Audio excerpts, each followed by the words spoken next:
Hey guys, Sri Lanka Sammy. Welcome. I want to say hi to everyone out there watching, liking, and subscribing. I want to report today's news update. It is Friday, June 24th. And last week I posted a very upbeat, promising video on Friday, on my Friday news update, and it was really wrong. I usually record the videos on Wednesday evening or Wednesday afternoon or Thursday morning. Last week what happened was by Thursday night the crap hit the fan, and the video that I had posted on Friday was completely wrong. So please, I apologize if the news that you are watching is not up to date. It is a review of the previous week, okay? So it is about a week delayed. So I do apologize to my fans and subscribers who are watching, trying to get news about what is going on if I'm off a little bit, okay? I don't mean to be. It's the reality is that I'm posting this after the fact. What I'm trying to focus on is what is the news and how is it affecting the daily life, and just a very roundabout update, so that you know all the news that I've collected over the week. What is the most important news, okay? Because you're getting information from all over the place, and it may be biased, it may be skewered or whatever. I'm just relaying, yes, there's a fuel cut. Well, what is happening on the ground, okay? So that's what I'm doing, okay? So let's start off right away. And again, thank you very much for watching, okay? So there is a power plant, I can't remember the name of it, but it has been put on, let me reduce the music a little bit there. It has been put on maintenance for 2 months. So it looks like until the end of August, this power plant will be offline, which means that 2.5-hour power cuts will be the norm for the next 2 months. Even with the rains and the hydroelectric power plants up and running, and fuel in oil being delivered for the power plants, we're still not producing enough. Now, there is a new director at the CEP, Ceylon Electric Board or something like that, but the engineers union has reported that they're saying power outages continue for at least 3 more years because the demand continues to outweigh the supply until new generation is created. So there's also some issues with this new wind and solar power plant being built in the north. It was supposed to go to the Chinese, that was put on hold, and now the Indians have decided to take it over. There's some controversy over that because of the bidding process and political stuff. I didn't really get into it too much, reading too much of it, because it's something that is like years away, years and years away. So what's happening right now? Power cuts are a thing that we're going to have to live with. Transportation. When it comes to transportation, things are not getting better. There is no fuel. There hasn't been fuel for days.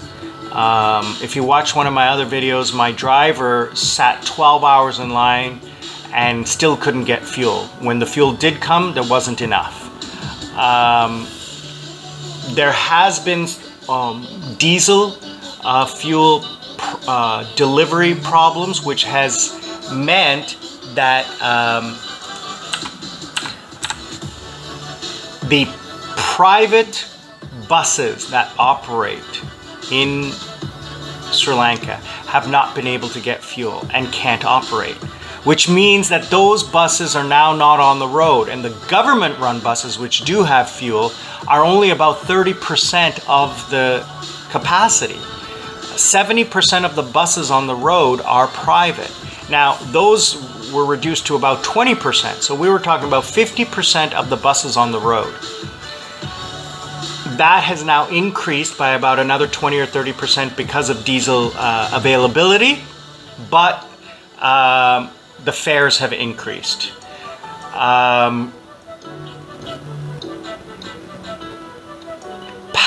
Train passengers has increased by 50%, and the government has decided to raise the rates by 20 to 25%.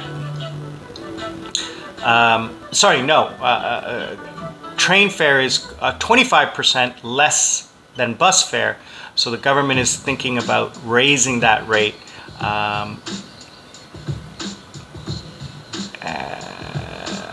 But they haven't decided on how much it will be. And the government is warning, as of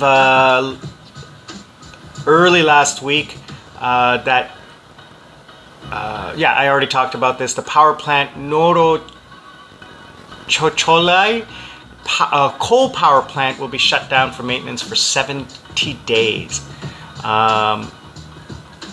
Due to that reduction in power and diesel, the power cuts will continue for the next few weeks. We're currently at 2.5 hours of power cuts. So fuel supplies are basically at zero. It was announced today that the fuel that was delivered is going to be delayed by 1 day. Cooking gas still not available. I am trying black market even to try to get cooking fuel. Not possible. And wood for burning, because that's how we're cooking right now, is burning wood, is not available. Prices have gone up, and farmers are coming from the north and from the hills to Colombo with trailers full of wood to sell.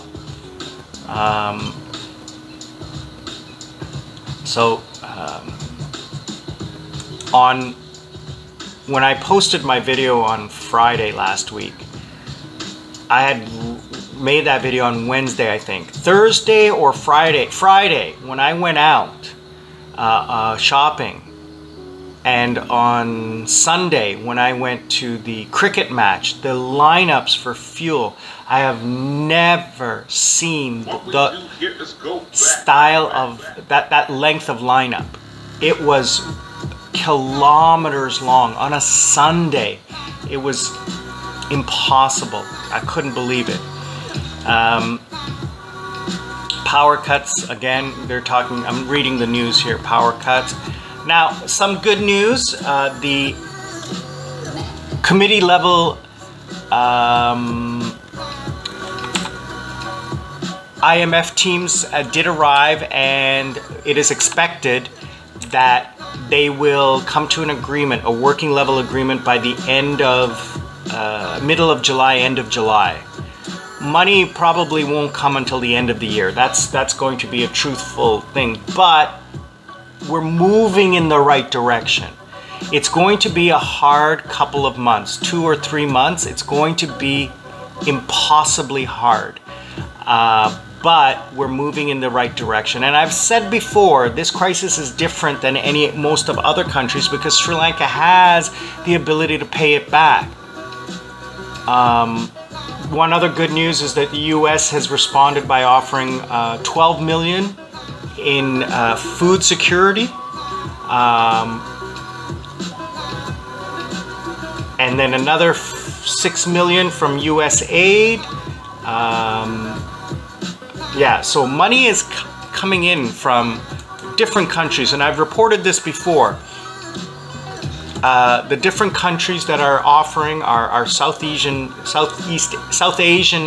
brothers and sisters are offering food and medical support. India is supporting, and now the West is coming to aid us. So there is a positive trend. It's not the solution. There is no solution today, but so far the news is trending in a slightly positive way. I'm not going to comment on the politics or the blame or anything like that. What I'm commenting on is the life I am living right now. So here's the truth and the reality. It is very difficult to find quality food. Now, when I say that is their food is available, but when I look at, rice is really hard to find. Meat is really hard to find. Chicken, fish, yes. Shrimp, really hard to find. I went shopping for some shrimp, couldn't find any. There was a limited supply. I talked with the manager of one of the grocery stores that I know, and I was asking, listen, I wanted to get like a beef steak. He says, not possible. You can't import it. It doesn't exist. Not at his shop. Basically, I'm trying to live a little bit healthier. I'm doing more fruit and vegetables these days. I used to do rice and meat, which is not healthy and not good for the waistline and my sedentary lifestyle. I don't really work out as much as I should, which I have changed. So my driver who goes with me to buy food, he says, no, they can't buy this, it's not good. So we have to go from place to place to place to find a little bit better quality. So I do a lot of fruit in the morning, pineapple, papaya, and banana. And he said the papayas there and the pineapples there were no good. So we went to a roadside stand and they were a little bit better. We tried to buy some shrimp, so we just went with chicken.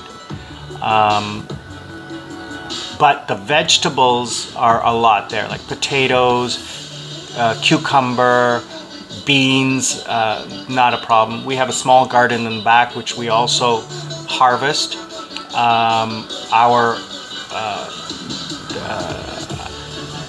I don't know what you call him, but the man who takes care of the house, he lives in the house and he takes care of the general maintenance of the house. He's a farmer by trade, and so he has a garden patch in the back which he cultivates for us. So yeah, there is fuel in the car. There's no cooking gas. I'm paying more for wood to cook. We have a maid that comes, a cook that comes in 2 or 3 times a week to cook. Rice is hard to come by. Quality vegetables, quality fruits are hard to come by because they can't transport them from the farms to here because of the fuel. And the quality of the fruits and vegetables is lower because of the fertilizer issue. So yeah, the next few months are going to be a problem. They're going to be issues, they're going to be hardships, but for me, it's not desperate. For others, it is. I'm not sugarcoating how I'm surviving. I'm very fortunate that I have the resources to support my life here. I was sort of thinking, backup plan C in the event things keep getting worse, for January, February, maybe returning to Korea. What will happen? How will I survive? So those are the things that I'm kind of thinking about and contemplating. I mean, I don't mind staying here, but if there's no future, then there really is no opportunity. But I'm making plans. I'm doing what I can. Oh, the screen just went to sleep. Sorry about that. But anyway, that is the news on the ground today. It's not good. It's not bad. It's not getting better. It's not getting worse. But it is tough. So please, if there's anything you can do, if there's any way you can support the people here, by traveling, by spending your money here.